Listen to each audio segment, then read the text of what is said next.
onto the westbound and QEW Dixie to Eure, Ontario, seeing a slowdown there. Then approaching Appleby to Brant.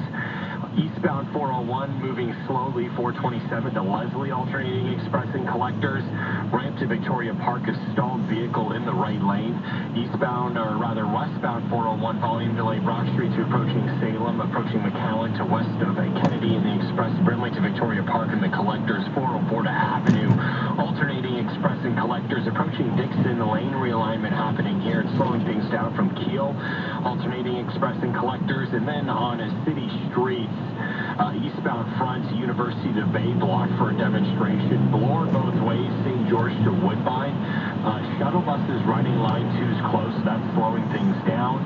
And then there is also a power outage in the Durham region, so certain sections are going to not have their traffic lights working, so just treat it as a four-way stop. Avoid oddball.